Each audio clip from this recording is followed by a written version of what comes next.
English నేర్చుకోవడం అనర్గళంగా మాట్లాడడం మీ కల? వెంటనే కాల్ చేసి క్లాసెస్‌కి రిజిస్టర్ అవ్వండి.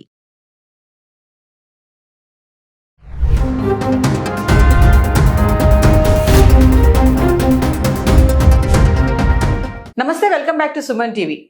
ఐటీ ఎఫెక్ట్ చాలానే పడింది, చూస్తున్నాం కదా. ఐటీ లే ఆఫ్స్ ఎక్కడికక్కడ. మన మైక్రోసాఫ్ట్, అమెజాన్, ఇన్ఫోసిస్ చూసుకుంటే ఎప్పుడు పింక్ స్లిప్స్ ఇస్తారో తెలియటం లేదు. మరి ఈ ఐటీ ఎఫెక్ట్ అనేది రియల్ ఎస్టేట్ పైన ఎలా పడింది? మరి ఒక్కసారి మనము IT software versus real estate అంటే ఏంటి అసలు, దీనిపైన మరింత సమాచారం అందించడానికి ఈరోజు మనతో పాటు ఉన్నారు TEDx speaker, realtor oxygen founder and CEO, legendary award winner in real estate, doctor Nandi Rameshwar Rao గారు. నమస్తే సార్. నమస్తే అమ్మ. సార్, మరి చూసుకుంటే సాఫ్ట్వేర్ సెక్టర్ అంతా కూడా డమాల్ అయిపోయింది. మరి ఎప్పుడు ఉద్యోగాలు పోతాయి అనే టెన్షన్లో చాలా మంది ఐటీ వాళ్ళు ఉన్నారు. అయితే ఈ ఎఫెక్ట్ అంతా కూడా మరి రియల్ ఎస్టేట్ పైన ఎలా ఉంది అంటే, ఒక్కసారి మరి ట్రంప్ ఎఫెక్ట్ కూడా, టారిఫ్ ఎఫెక్ట్ కూడా ఎలా చూపిస్తుంది అంటే ఒకసారి క్లియర్ గా. ట్రంప్ తీసుకున్న నిర్ణయాలు కొన్ని గా ఉన్నాయి, అంటే ఇటు అటు అవుతున్నాయి. ఏదో చేయాలని తప్పన ఉండడం తప్పులేదు. ప్రతి సీఎం, ప్రతి పిఎం, ప్రతి ప్రెసిడెంట్ చేయాలనుకుని వస్తారు. కొంతమంది చేస్తారు, కొంతమంది చేయలేరు. అది ఇక్కడ ట్రంప్ జనవరి 2025కి ప్రెసిడెంట్గా స్వాధీనం అయ్యారు. ఎలక్షన్ అయింది, అక్టోబర్ నవంబర్లో ఎలక్షన్స్ అయింది. అప్పటి నుండి కూడా రోజుకి ఒక అలజడి సంచలన వార్తలు మనకు వినిపిస్తూనే ఉన్నాయి. ఇది లేటెస్ట్గా ఏంటంటే, ట్రంప్ తీసుకున్న నిర్ణయాలు అంత పాజిటివ్గా లేవు అనేది ఒక చర్చ బయట వినిపిస్తుంది. ఎందుకంటే ఆయన పెట్టే విధానాలు, ప్రాసెస్ కానీ, వీసా కానీ, బర్త్ టూరిజం కానీ, లక్కీ డిప్ కానీ, లేదా ఇమిగ్రేషన్ పాలసీలు కానీ, సెక్యూరిటీలో చెక్ చేసి మనం విన్నాము 2 చేతులు బేడీలు వేసి తీసుకురావడం కానీ, లేకపోతే రోడ్డు మీద పడేయడం కానీ ఉన్నట్టున్నాం. ఇవన్నీ కూడా they are not positive. Good relations వైపు చూడట్లేదు, డెడ్ ఎండ్కి వెళ్తున్నాడు. అంటే ఈ trying to demaintain or derail అంటారు bonding between the countries, especially India, America. అంటే దెర్ ఇస్ చాలా బాగుంది. అంతకుముందు గత ప్రెసిడెంట్ బుష్ గారు కానీ, ఒబామా గారు కానీ, క్లింటన్ కానీ, వీళ్ళందరూ కూడా they are never taken such effaced decision. అంటే ఆ డెసిషన్ ఎవరికి అనుకూలించట్లేదు. ఆయన వరకు నేను ప్రెసిడెంట్, నేను చేసిందే చెప్పిందే గొప్ప, చేసిందే గొప్ప అని అనుకుంటున్నాడు. కానీ అది it may not be good in long run. So మేజర్గా ఐటీ మీద, ఎందుకంటే మన కంపెనీస్ గూగుల్, మైక్రోసాఫ్ట్ ఇవన్నీ చూసి, ఆరకెల్, ఐబిఎం ఇవన్నీ ఉన్నాయంటే most of the business happens in America, USA. And వాళ్ళు మన దగ్గర అవుట్ సోర్స్ చేస్తారు. ఎందుకంటే దిర్ ఇస్ అ రీజన్. ఇప్పుడు ఆయన తీసేస్తున్నాడంటే ఆయనకే ఇబ్బంది, రేపొద్దుట ఆయనకే ఇబ్బంది. ఎందుకంటే డెసిషన్ తీసుకున్నాడు ఆయన. ఇప్పుడు ఏం చెప్తున్నాడు, మన లేటెస్ట్ నాకు డెవలప్మెంట్ ఒక last 1 week 2 weeks back, employees చెప్పుకుంటా ఆ గూగుల్ ఆఫీస్ కానీ ఆఫీసులో ఎండీలకు చెప్తున్నాడు, మీరు ఆల్రెడీ వార్నింగ్ ఇస్తున్నాం, మీరు తీసేయాలి, తగ్గించాలి, ఎవరైనా ఇండియా వెళ్తే వాపస్ రాకూడదు, చైనా వెళ్తే వాపస్ రాకూడదు అని, which is causing A serious concern. మీకు ఓవరాల్ అనాలిసిస్, మన రియల్ ఎస్టేట్ అనాలిసిస్ చేస్తే ఈ సంవత్సరం ప్రెసిడెంట్ వచ్చిన తర్వాత అమెరికాకి వెళ్ళాల్సిన వాళ్ళు తరపున కలెక్షన్ 50,000 కోట్లు తగ్గిందండి ఇండియన్ పేరెంట్స్ కంటే. They are dropping from going to US. ఎందుకంటే అక్కడ వెళ్ళి ఇబ్బంది పడేవాళ్ళు ఇక్కడే మనం ఉండొచ్చు కదా అన్నట్టు. అంటే దట్స్ నెగిటివ్స్ అని. 50,000 కోట్లు పోయిందంటే రెవెన్యూ కదా. మన వాళ్ళకి ఎందుకు ఇస్తున్నాడు, దేర్ ఇస్ రీజన్. మన వాళ్ళది most cheapest labour in the world. అంటే ఒకటి గంటకి $8 నుండి $10 మన వాళ్ళు పనిచేస్తారు. అదే అమెరికా వాళ్ళకి పెట్టాలంటే గంటకి $40 నుండి $50. సో $50 అంటే 80% రెవెన్యూ మన వల్ల సేవ్ అవుతుంది. సో దానివల్ల ఏమవుతుందంటే ఐటీ జాబ్స్ ఇప్పుడు దాదాపు 25,000-30,000 మంది ఆల్రెడీ బయటకు వచ్చేసారు, పంపించారు. ఇంకా ఇండియాలో వరల్డ్ మొత్తం చూసుకుంటే లక్షల్లో ఉంటుంది.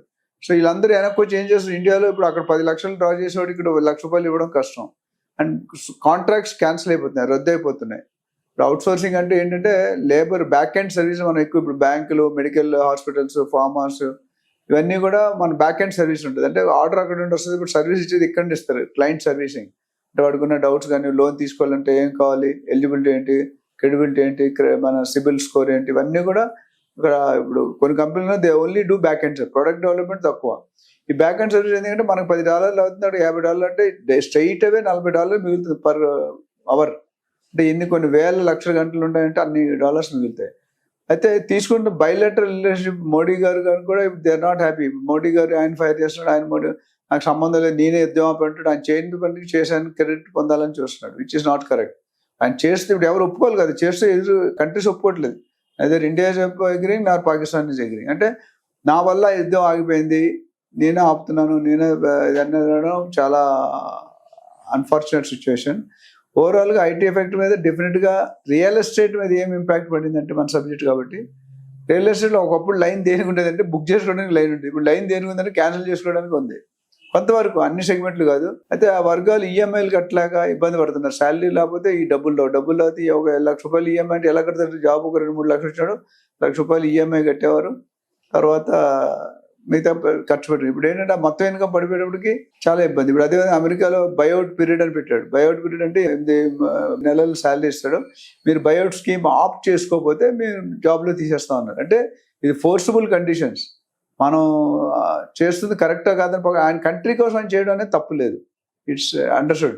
But at what cost is doing అనేది ఇంపార్టెంట్. అంటే ఇన్ఫ్లేషన్ కానీ జీడిపి రేట్ కానీ there is a prediction that next 1.5-2 years by 2027 I think is going to recession. రెసిషన్లోకి వెళ్ళిందంటే జీడిపి తగ్గిపోతుంది, ఇన్ఫ్లేషన్ రేట్ పెరిగిపోతుంది. ఇవన్నీ కూడా డిఫరెంట్ ఆస్పెక్ట్స్లో ట్యాక్స్ తారీఫ్ రేటు వేయడం వల్ల కొద్దిగా పర్చేస్ బయింగ్ సెల్లింగ్ తగ్గిపోతాయి కదా.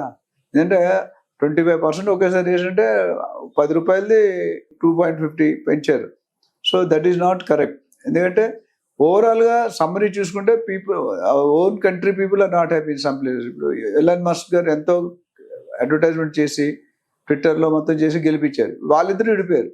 ముందు మన ఇల్లు చక్కబెట్టుకొని తర్వాత పబ్లిక్ ఇల్లు కోసం వాళ్ళు మన ఇల్లే సరిగ్గా లేదు, ఎలా చక్కబెడతాం? సార్ ఒక విషయం చెప్పండి సార్, మామూలుగా real estate depends on IT employees అంటే ఏం చెప్తారు? మామూలుగా ఇప్పుడు చాలా మంది ఏంటంటే ఐటీ ఎంప్లాయీస్ అందరూ కూడా గేటెడ్ కమ్యూనిటీస్ కానీ అపార్ట్మెంట్స్ కానీ ప్లాట్స్ తీసుకోవడం ఇవన్నీ చేస్తూ ఉంటారు. మరి ఇప్పుడు ఇంత ఈ లే ఆఫ్స్ అనేవి రావడంతో ఒకేసారి ఇప్పుడు ఫ్యూచర్ లో ఈ గేటెడ్ కమ్యూనిటీస్ అనేవి లేకుండా ఇంకా అందరు కూడా ఊర్లు వెళ్ళిపోతారు అంటే ఏం చెప్తారు? మామూలుగా అసలు real estate depends on IT employees అంటే మీ ఆన్సర్ ఏంటి? డెఫినెట్ గా ఇంపాక్ట్ ఉంటుందండి. ఎందుకంటే ఐటీ వాళ్ళు contributing to one of the major portion apart from others. అంటే మొత్తం ఐటీ వాళ్ళు అని చెప్పను, బట్ ఐటీ వాళ్ళు డిఫరెంట్ గా, ఎందుకంటే వాళ్ళు జాబుల్లో ఏం చేస్తారు, చాలా మంది రియల్ ఎస్టేట్ కూడా చూస్తారు, ఫ్రీలాన్సర్ గా జాయిన్ అవుతున్నారు చాలా మంది ట్రైనింగ్ తీసుకొని.